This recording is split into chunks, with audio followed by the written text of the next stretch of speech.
welcome to our third and final episode of CAFO Crimes. Today we'll be discussing some potential solutions for both CAFOs and zoning laws. So first, let's get into some CAFO reforms. One potential idea is to reform the National School Lunch Program. So the U.S. Department of Agriculture could shift funds away from meat and dairy and towards more fruits and vegetables, provide calcium-rich non-dairy alternatives like orange juice and soy milk, which makes a lot of sense, especially in light of growing lactose intolerance. They could provide low-fat vegetarian alternatives. The second solution, the USDA could increase its enforcement of the Packers and Stockyards Act, which is existing but underutilized legislation that would allow small and medium-sized farmers access to slaughter facilities without being forced into producer contracts. So both of these solutions are a little bit more feasible than the following two, mostly because they wouldn't engender much backlash. But let's get to the third, which is animal rights legislation. Current law protects wild animals and pets from lots of kinds of animal abuse, but states make exceptions for animals used in agriculture. Further, the primary federal legislation, the Humane Methods of Livestock Slaughter Act, is really poorly enforced. Due to a lack of legal protection, animals experience inhumane conditions both on the farm and in the slaughterhouse, which is exemplified by the crowded and filthy conditions of CAFOs. State and federal authorities should extend some legal protection to farmed animals and increase enforcement of existing laws. And why would this receive backlash? Because if animals were given a minimum lot requirement, for instance, then CAFOs wouldn't be able to house as many animal units, and therefore they would lose some money. The fourth solution, Congress should reduce the maximum payment any individual entity can receive from the EQIP program, remove language from the law that favors large farms, including funding from manure spreading and storage, funding for methane capture facilities, and special limits on funding to organic facilities. So this, like the last one, would face backlash because CAFOs are powerful corporate entities that provide what is deemed a necessary good by U.S. citizens. So that's opposition on both fronts. Moving on to some zoning solutions or discriminatory zoning solutions. The American Jobs Plan takes important steps to eliminate exclusionary zoning. The Unlocking Possibilities program, specifically within the American Jobs Plan, is a $5 billion competitive grant that incentivizes reform of exclusionary zoning. It awards flexible and attractive funding to jurisdictions that take concrete steps to eliminate needless barriers to produce affordable housing and expand housing choices for people with low or moderate incomes.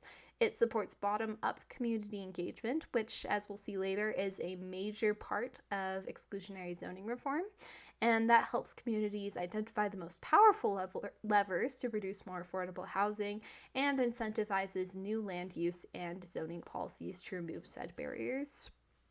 So our second and lengthy solution for exclusionary zoning is urban revitalization, which is a different kind of urban organization. Primarily smart growth, which is a planning framework that focuses on the development of livable spaces where people can work, play, and shop without depending on automobiles.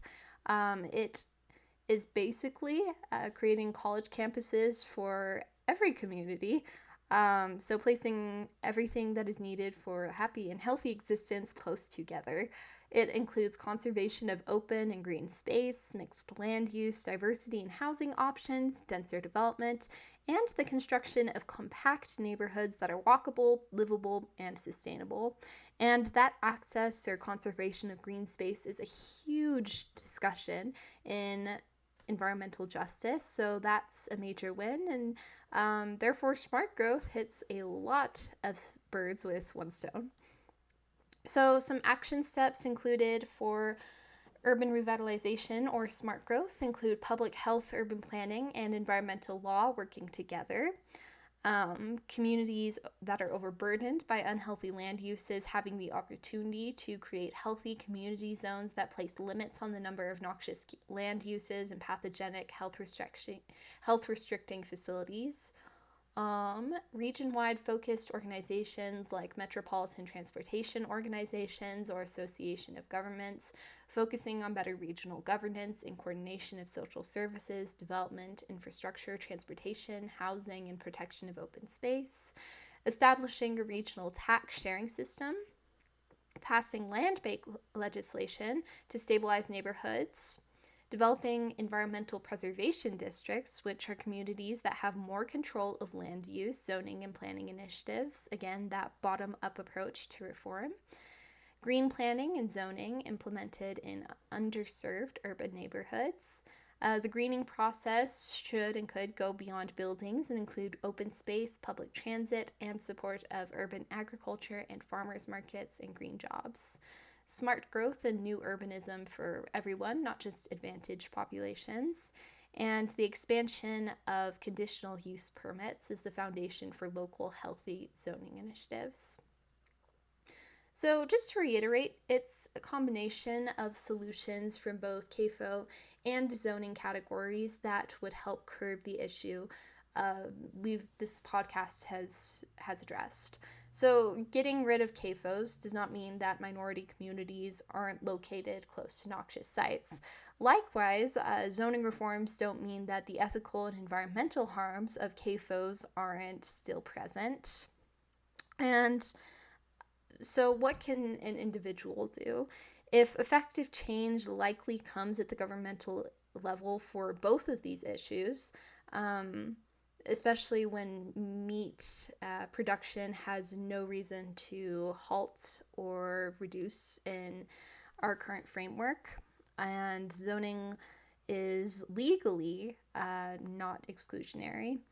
Well, individuals can't do much about zoning other than be aware that it exists and not judge those who live in sketchier neighborhoods or label people as choosing to stay poor. One resource I would recommend if you would like to learn more about this is Matthew Desmond's Poverty by America, a 2023 book that really opened my eyes to a lot of this and was part of the inspiration for this podcast. So for zoning, be aware. For CAFOs, I would suggest reducing your meat intake, especially considering the negative health impacts that result from too much meat consumption, including heart disease, increased risk of cancer, and Americans on average consume more than double the amount of meat they're supposed to or that is considered healthy. So not a huge sacrifice there. And even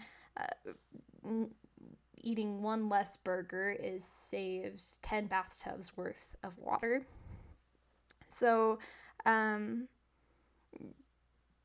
CAFOs and zoning laws in general need to be reformed, most definitely, but individuals can and should do something, whatever they can, whether that is being informed, reducing, or stopping their meat intake altogether. But this is a big issue, and it stems from systemic institutions, and it definitely needs addressing, which I hope this podcast has provided. Thank you so much for listening to CAFO Crimes. I hope you enjoyed this podcast.